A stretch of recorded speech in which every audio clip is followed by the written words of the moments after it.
Respect failure as much as you respect success. In fact, fear people who have not failed. They are too innocent to counsel you. There is a requisite level of failure you must carry as a badge to balance your understanding in counseling people. Believe me, anybody who comes to you with 100 over 100 is still a child in the school of success. There is a requisite scar that gives you a balanced perspective. Have you failed enough to be able to talk to me? Don't tell me all the stories. I just prayed and the person was healed. I just spoke and they gave me an auditorium. You are not the person to counsel me. I respect you. Carry your results until you learn the other side of life. My goodness, there are people that have failed enough and they can talk to you. When they talk to you, they utter from their pain. Their pain has been turned to wisdom.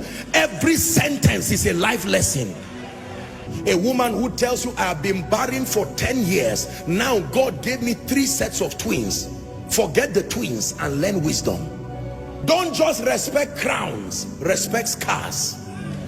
The wise respect both scars and crowns. Can I encourage someone? Your failure is still an asset. Don't throw it, archive it. It will be one of the qualifiers for your speaking to people tomorrow. Apostle, I have cried, I have failed in life, I know what it means to be an irresponsible father. Don't throw that experience, archive it. One day you will use from that wisdom and mentor an arrogant young man who thinks life is so easy. Most times when we are starting out in life, because of the leverage of prayer, the prophetic, or generally life just playing games with you, you can believe life is so easy and you are wondering, so why are people crying like this? I just got married and 3 months it's been so rosy. In fact, my wife is the best thing that has happened to me. And you go online and embarrass yourself. And someone who has been married for 15 years, he said, may God help you. After 2 years, you just turn and start saying life is unpredictable. All these unwise things that people do. Do not just respect those who have succeeded alone. Respect those who have failed. Not everybody fails. Respect those who have failed. Failure is an asset when you can turn it to power. Paul said, let no man trouble me. It is not only anointing that I have, there are scars. Gentlemen, don't just look for those who live in mansions. Go and look for mama and let her teach you the secret of happiness in a hut. There is something you need to learn, because the money you think will come from the mansion, you will be surprised. You don't know the depression and the drugs that surround those mansions.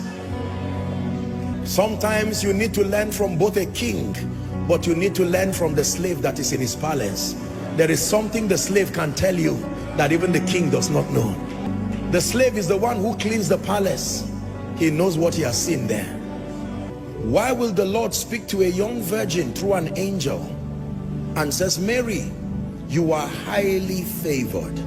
And the next thing that follows that woman is pain, controversy. There was nothing in the life of Mary that I have seen that looked like favor. An angel comes from heaven and says, you are highly favored.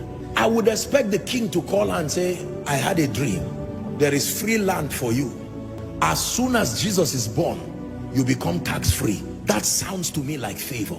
So God calls scar favor. He calls controversy favor. He calls pain favor. Why would you say a woman is high? God is speaking to someone. Don't listen, you may cry, but don't be embarrassed about your failures again. There is something about the speaking of God, that until you are at your lowest moment, there is something about the voice of God you cannot hear. There is a pain requirement to hear certain things about God. Tonight's message is very deep. For some of you, you really will not understand it this night. You are too innocent. You have been shielded by the sacrifices of others. You may not really understand this. There is a pain requirement that brings out the clarity and the purity of the voice of God. There is a way a man of God fails and fails and fails in ministry, that he goes back and he says, Lord, teach me. When he writes a book about the leadership of the Spirit, read it.